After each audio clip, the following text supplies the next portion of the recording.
Well, good morning, welcome along everybody to Simulation for the Nation, and welcome back to Oakfield Farm.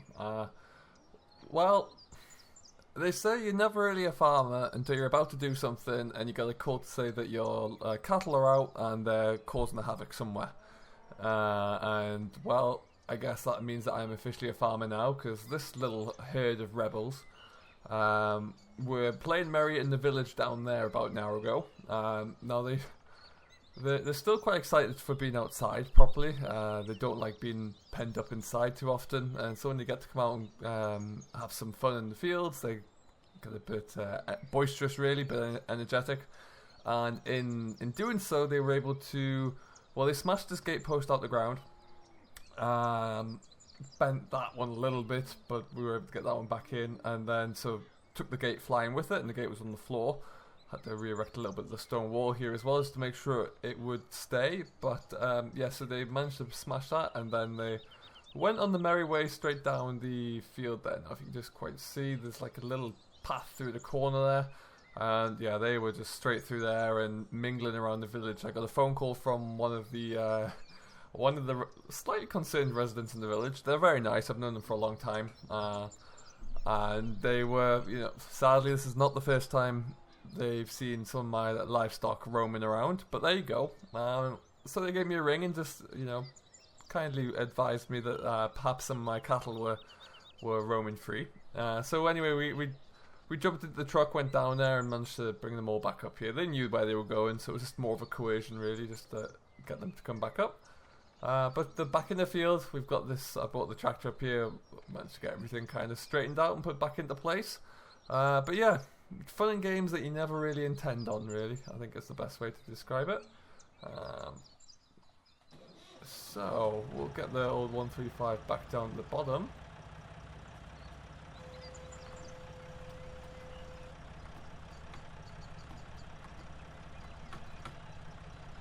As you can see, we've got the little transport box in the back that we picked up just the other day from George.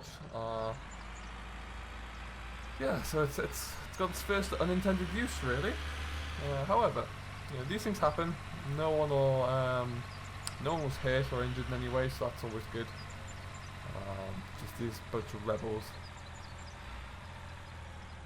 Other than that, though, really, let's see how these girls are doing. They're all looking okay. They're all nice and healthy now. They're getting back outside. They're enjoying being back out. Really are looking to be benefiting well. I do have one where I've got a little bit of a concern with. She's actually down the hill on her own over there. She's got a little bit of a sore foot. Her hind legs kind of causing her a few issues. She's not walking on it very well, which I'm going to have to keep an eye on. Hopefully, worst case scenario, I'm going to come back out and check on her later. And we might have to come in and keep an eye on her and see how she's doing. Worst case scenario, though, I think is we'll have to, once she's inside there... Oh, our tractor's running away from me. We'll have to get the vet to come out and see her, see what's going on with that leg. She's just, there's no, from what I could see at least, there was no signs of any physical damage, any cuts or wounds or anything, but she does seem to be hobbling on it a bit.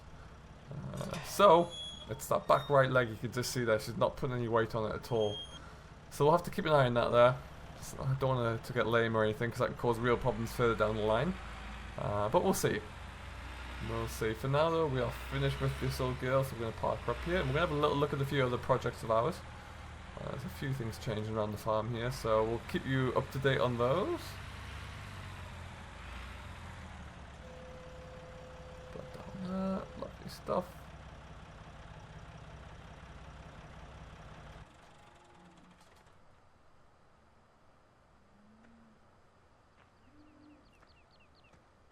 Okay, so the other day, not only did I buy a few little things off George, there's a neighbour who lived on the far side of the hill there who's got a little operation, and he had an old...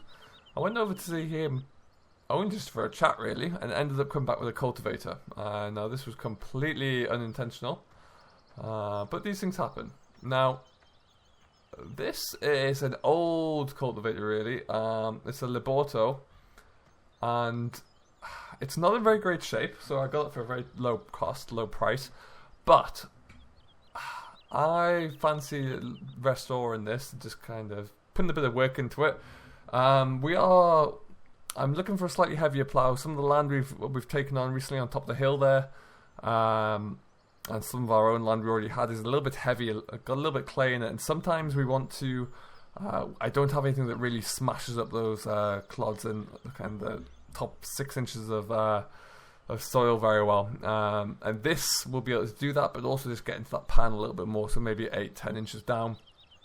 And by doing that, then it's just going to smash everything up when we need to. If we have a particularly wet and miserable winter, we can come in there and really give it a big cut through. But before we do that, it's going to need quite a lot of work on the go here. Well, as you can see, the physical condition is going to need a bit of a paint job. We're going to have to sandblast this down, I would think, paint it all off. As you look at the wear-in metals, so the tines here and the metal pads on the end of the tines, they're all going to need replacing.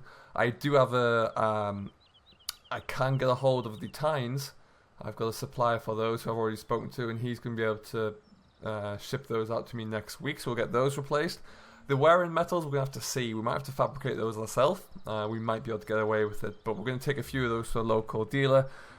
If he can't supply them for us, because we might be able to get something similar from like a Simba Solo. If he can't provide them for us, or get something similar that will fit, then we'll have to get them fabricated. Which would probably be a little bit cheaper for us in the long run. Something we can definitely look into. I do have a shopsmith who's very good with fabrication, so it would be definitely something I'm looking to do. The packer roller on the back is looking okay. My only concern with this is that the bearings on each of the rollers is a bit shot. These rollers, they wobble around quite a bit, so we might have to look into just replacing the bearings, but that's not a big job. And the only other thing we need to look to do is replacing the seals on the hydraulics there on the back for the folding wings. Right now, we've got the 2 wings kind of attached at the top there because when we brought it back on the road or when we picked it up at the farm, my neighbour said they were very poor. They were losing their suction. There's a leak in one of the O-rings on the piston. So we'll probably have to replace that again. It's not a big one. It's just another little task. And I mean, really, the reason we're doing this, if I wanted something of equal size, so 6 meters roughly, with a similar sort of capacity brand new, you'd have been adding another 10-15 grand to the price. So I'm more than willing to put a little bit of time and effort in here. Myself, I'm quite fond of doing a little bit of maintenance now and again. Barry is always into working in the workshop when it gets a bit miserable. And like I say right now, everything is growing. We've got probably about 3 weeks before we need to go out back in the fields with some post-emergent fertilizer. We'll be getting the sprayer out soon to do the calibration, but for now we're looking good. So yeah, we just need to think about that and make sure that everything is, whilst we're waiting at least, work on this project and get it all done for the autumn. So it shouldn't take us too long really. But yeah, quite happy with this little project. Should keep us going. And it'll be nice to get this all sprayed, clean down, get the rust off it, and then sandblast it, spray it back up, make it look good as new. So we'll do that in the kind of over the next few weeks. We'll be working on this, I should think, which is all very good. Now there's been a few other changes. Whilst we're here, we'll have a quick wander around, show you what's going on. It's a glorious day today, though. Stunningly blue skies and nice and mild for a lovely spring day. Now we come over to the JCB, and you can see we've got some different colour shoes on here. Now, I've been looking to get slightly wider tyres on this tractor for a while, but the rims I had on the JCB were a little bit too narrow. I bought that JCB second hand. I only had about a couple of 100 hours on there, but it was second hand nonetheless. And the previous owner had put some interesting rims on there of their own, so they didn't have the shop rims on, and I wanted to put the shop rims on because I wanted to change the tyres. So we went for this, but not in the same JCB yellow, but I can get past that. That's not a problem. What I am going to do is just pop this down.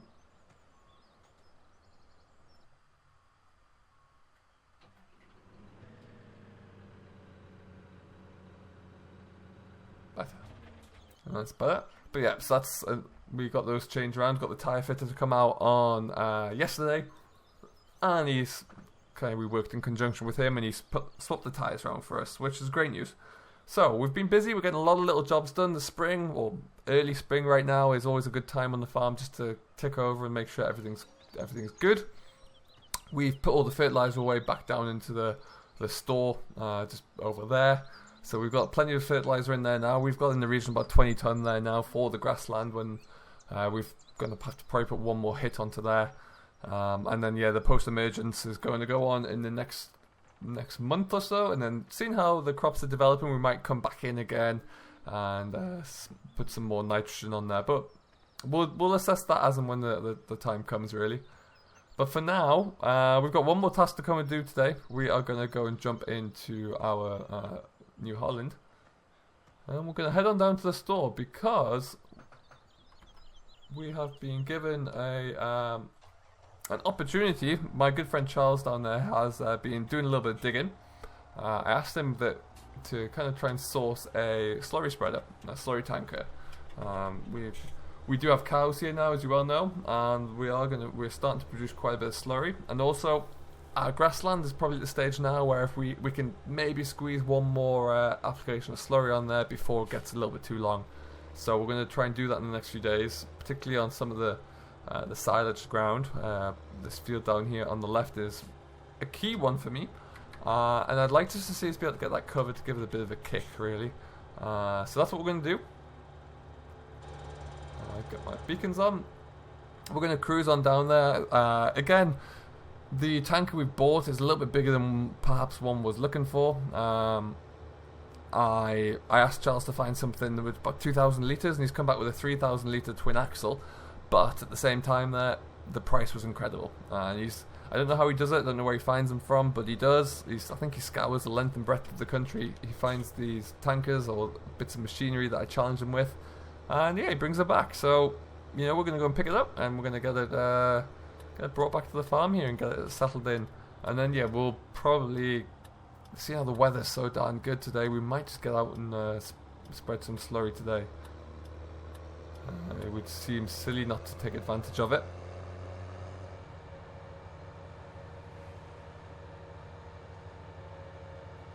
So how are you all today? I hope you're all doing very well. Thank you for tuning in again, and thank you to all those new subscribers. Welcome along. Always nice to have you here. Nice to have you following along my little ways as we go around Oakfield here. But yeah, I hope you're doing very well. Do drop comments down below as to what you're getting up to. I always do like to reply to those and just keep the conversation going. It's always fascinates me as to what we're all getting up to here. But yeah, we're settling in and we're moving on quite quickly now these days. Everything is in and starting to grow, so we should start to see in the next week or so. We should see some of these spring crops starting to come through the ground here, so it shouldn't take us too long. And it'd be nice to really get those coming along, particularly the earlier growing spring wheat and barley. We'd like to make sure that comes through. The spring canola oilseed rape that we put in there, I was hesitant about planting any, so we only drilled one field. But yeah, still like to see how that progresses, really. See if there's any further applications or control we need to do. Is George in? No. Oh no, his truck's there. He'd be in there somewhere. But yeah, I always do like to make sure that there's so many issues with oilseed rape, particularly when you look around flea beetle, for example, that we might have to come back out there and spread some pesticides. But for the time being, I just want to see it start to emerge. That's the main goal.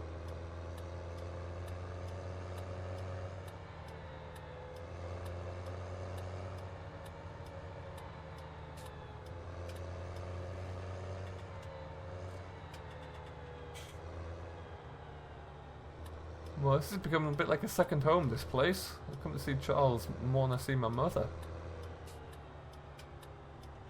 Okay, so I'm assuming that this is mine. He does have lots of random different bits of equipment lying around here.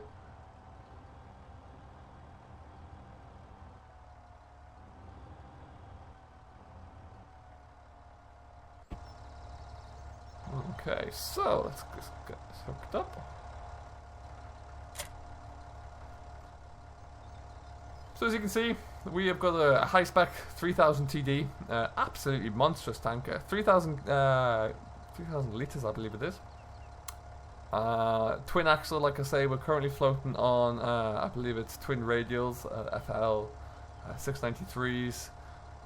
The aim is with this, we want to try and dramatically reduce our ground pressures. That's why we got the twin axles on here. I wasn't, like I say, initially looking, I would have gone for a single axle, like one of the Chieftains, for example, where you have the much wider, bigger tyres, but twin axles would work just as well for me.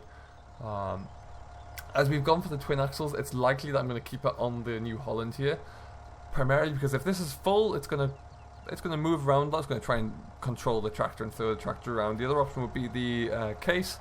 At the moment, that's on the feeder, and also it's a little bit smaller and lighter, so I don't want it to be thrown around too much. If you start to get any speed up, particularly on the road, when this is full, it will really kind of shift the tractor around and make you bounce and throw its weight around there, which is something that if I can avoid, I'll be more than happy to.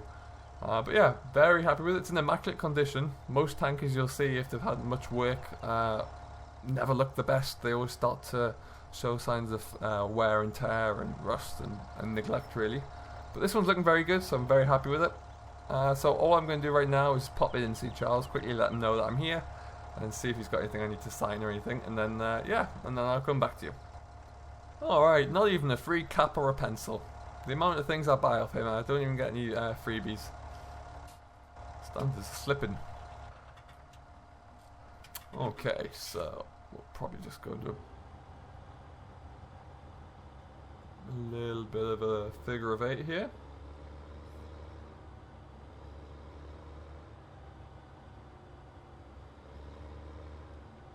I've never seen that lorry move. I don't know whose it is, but he can't be making much money if he's always parked there. Oh, someone's pallet forks as well. Let's not hit those. Good stuff.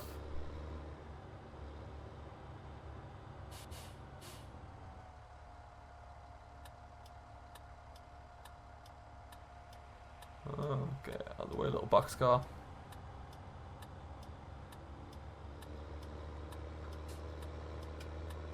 Alright, perfect. So we're going to cruise on over to back up to the yard, and then we'll get this going. I've actually got Kristen's here still today. Chris is drilling the last field of ours. That, of course, is the son of the neighbour who we roped in there. Mainly because I just didn't want to get all my machines dirty again, really. But he is drilling some spring beans right now into that last field. And I'll show you where he is when we get back to the yard. No, he's just up on the hillside over there, but he's doing a grand job. We actually, the larger field we were in the other day where I took the seed up to, we split that field down the middle. So we put some oats in there, which is a new crop for the farm here.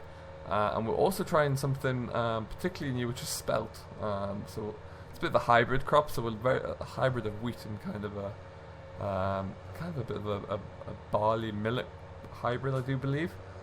And I'm drilling that purely out of interest, really, to see how it fares, see if it's worth it on those conditions. So we're very interested to see how that comes along. But yeah, he's up there today drilling some beans. The beans are in there for 2 reasons. Primarily, again, just a bit of a different cropping rotation. And we're also looking to see how good they are for fixing nitrogen in the soil. Usually when beans grow, they have, they're not polyps, but they're kind of node on the roots which have nitrogen fixation within them. So we're looking to see how good they are for that ground, see if it's worthwhile continuing that investment, continuing to rotate beans through there. So I'm not expecting great yields. It's just it's a bit of a trial field, really. So we split that field down the middle. So when that comes through, when it starts to establish, we will go and have a bit of a look and see what we can find. But yeah, so we've got one more field to do. He's probably got about another, not much left at all now, maybe 4 or 5 acres, including the headlands. So he should be done the next couple of hours. But again, just making more progress, really, which is always good. And he's got perfect weather to drill those today, so we should see really that they'll come through very quickly.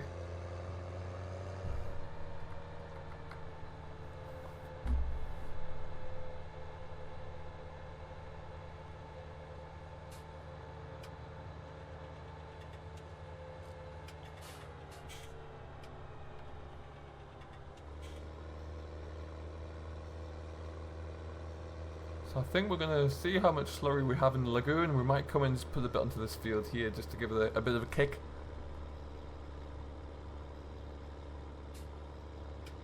It's nice and dry on there at the moment, so we won't make any mess coming in or out.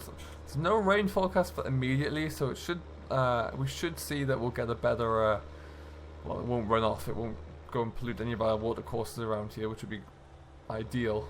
We don't want that at all. Okay guys, so it's a little bit noisy here, but we are getting this filled up very slowly. It's not a great deal in there now, but there's something that we can kind of work with, so let's jump back into the tractor here.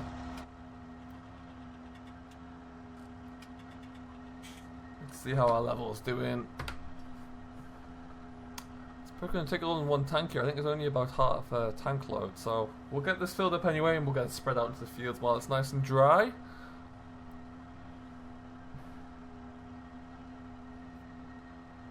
Just figuring out as well where I can put the that lame cow for now. Well, I actually might have to make a pen in the Dutch barn where the old Massey is. We might have to do that, but just for now, but we'll see.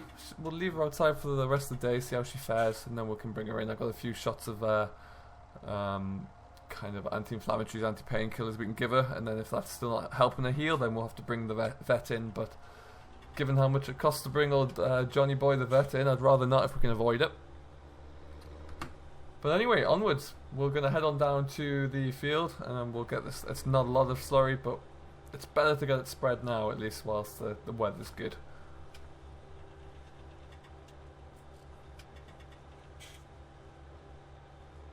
Whilst we're here, let's bring up the map very quickly.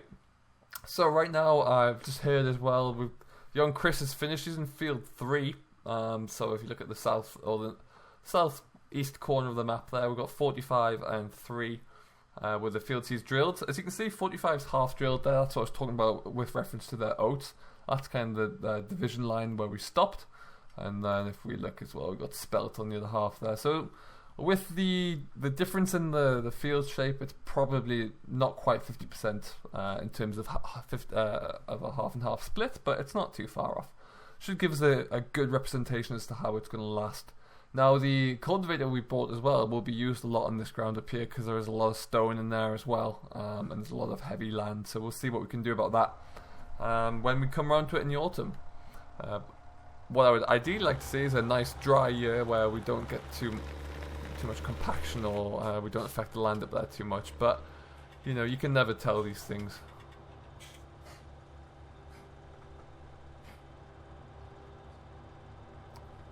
So we'll just cruise on down, pretty sure my beacon's off.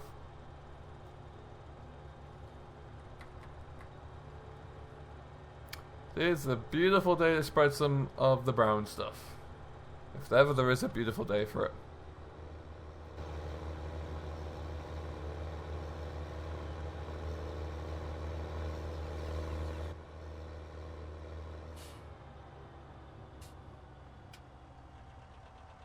Okay.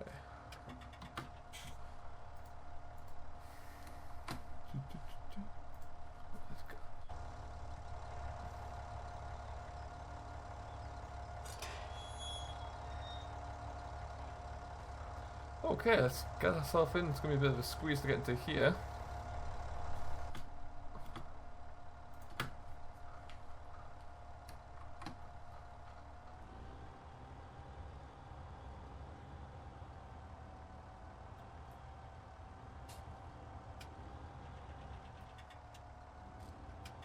Ooh, it's going to be a bit tight.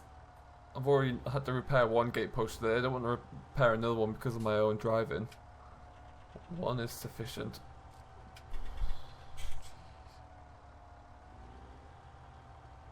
Well, we're gonna get in.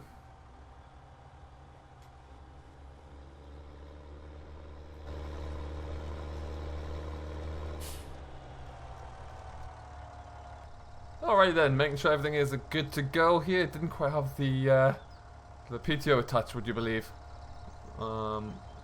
All of our valves are the right way around, which is good. It's all looking quite shiny and new, so we should probably do our best to make this look a little bit used, I should think. There we go. Okay. Perfect.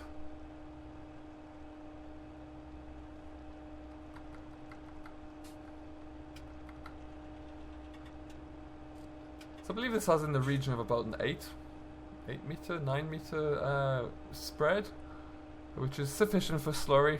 It's never the quickest job anyway, but this has got nice spread to it. I'm more than happy with this. Need to shut that gate as well when we're finished. Although we might try and loop out there, it could be a little bit quicker for us.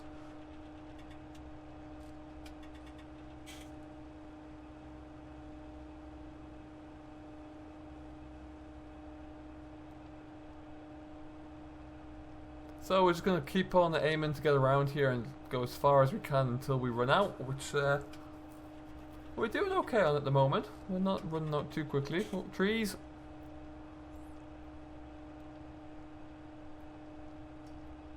We are going to be looking to make this into get a second crop off of here as well, if we can. We might have to cut this a little bit earlier than we'd like to in order to give it some good growth time, but yeah, if we can get a good second crop off, then that would be ideal. But we'll just have to wait and see. Obviously, the more fodder we can get, the better it always would be. So we'll try our best.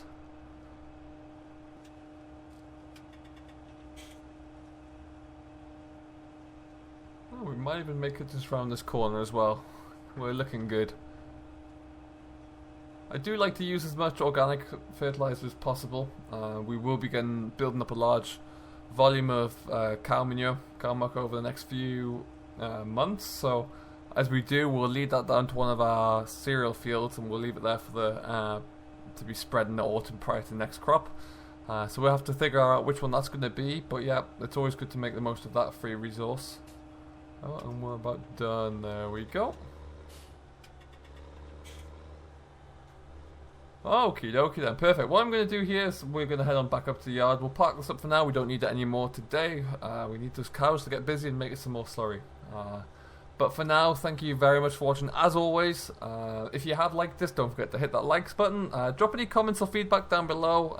Like I say, I always do try to reply to those and just kind of get a gauge of how you're doing, how you're feeling, etc. So I look forward to reading those as always. Until next time though, thank you very much for watching. If you haven't subscribed, please do hit that subscribe button. It always means a great deal to us. But yeah, thank you very much for watching once again. Until next time, stay safe, enjoy what you're doing, but most importantly, as always, happy farming.